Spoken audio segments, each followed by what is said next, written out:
আল্লাহ আপনাকে মনে করেন একটা মোবাইল দিয়েছেন, আপনি আল্লাহর কাছে শুকরিয়া আদায় করবেন, আল্লাহ আলহামদুলিল্লাহ আমাকে এই মোবাইলটা দিয়েছেন।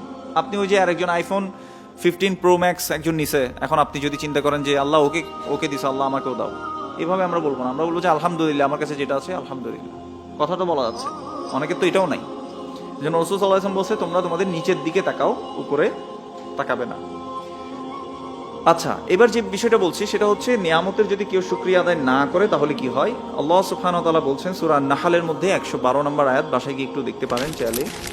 সেখানে আল্লাহ সুবহানাহু ওয়া তাআলা বলছে ওয়া দারাবাল্লাহু মাসালান ক্বরিয়াতান কানাত আমিনাতান মুতমাইন্নাতান ইয়াতিহা রিজকুহা রাগাদান মিন কুল্লি মাকানিন কাফারাত বিআনউমিল্লাহ ফাআযাকাহা আল্লাহু লিবাসাল জু'i ওয়াল খাউফি বিমা কানু ইয়াসনাউন।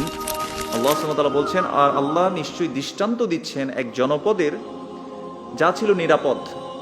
আল্লাহ একটা জনপদের উদাহরণ দিচ্ছেন, যেই জনপদটা ছিল নিরাপদ, নিশ্চিন্ত, মুতমাইন্নাতান ইয়াতিহা রিজকুহা রাগাদান মিন কুল্লি মাকান, প্রত্যেক জায়গা থেকে ওই অঞ্চলে কি আসতো, রিজিক আসতো।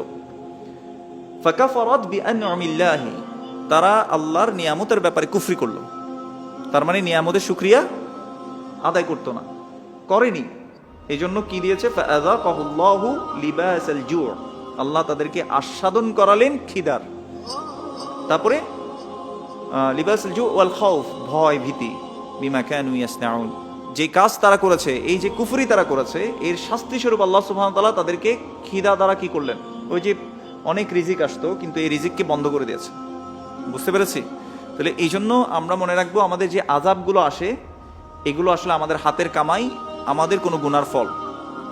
আল্লাহ সুবহানাহু ওয়া তাআলা কোরআনের অন্য জায়গায় এইভাবে বলছেন, যাহারাল ফাসাদু ফিল বাররি ওয়াল বাহরি বিমা কাসাবাত আইদিন নাস, জল এবং স্থলে যত বিপর্যয় ছড়িয়ে পড়েছে। এই যে আমাদের দেশে একটা ঘূর্ণিঝড় চলে গেল না কিছুদিন আগে, প্রচন্ড গরম পড়ছে না, এগুলো কি আযাব না আমাদের জন্য?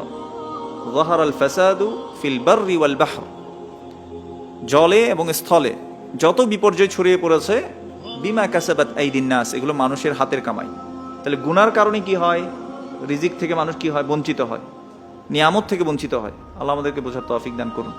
আল্লাহ সুবহানাহু ওয়া তাআলা বলেছেন, ইয়া আইয়ুহাল্লাযীনা আমানু লা তুলহিকুম আমওয়ালুকুম ওয়ালা আওলাদুকুম আন যিকরিল্লাহ, হে ঈমানদারগণ, তোমাদেরকে যাতে তোমাদের সম্পদ এবং তোমাদের সন্তান সন্ততি যাতে কোনোভাবেই আল্লাহর স্মরণ থেকে কি না করে, বিমুখ না করে, গাফেল করে না রাখে।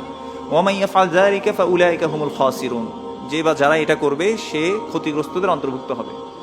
খেয়াল করে দেখেন, আপনি মনে করেন যে একদম ছোট উদাহরণ দেই, আপনার ছোট্ট একটা বাচ্চা আছে, সলাতে আপনি বের হচ্ছেন, বাচ্চা আপনার পিছু ধরেছে, যাবেই আপনার সাথে, কিন্তু আপনি জানেন যে সে আসলে এখানে ডিস্টার্ব করবে, মানে সে ওই বয়সের হয় নাই, মনে করেন যে 2-3 বছরের বাচ্চা। তা আপনার এখন মন টানতেছে ওকে আনবো কি আনবো না, আচ্ছা ঠিক আছে আজকে একটু বাসায় পড়ে ফেলি, এরকম হইতে পারে না? হইতে পারে।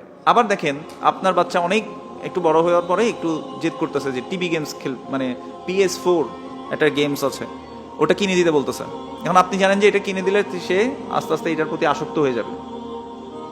আপনি আপনার ওই ভালোবাসার কারণে তাকে ওটা কিনে দিলেন, কিন্তু সে আস্তে আস্তে আল্লাহর জিকির থেকে, আল্লাহর পথ থেকে সরে গেল, তাই না?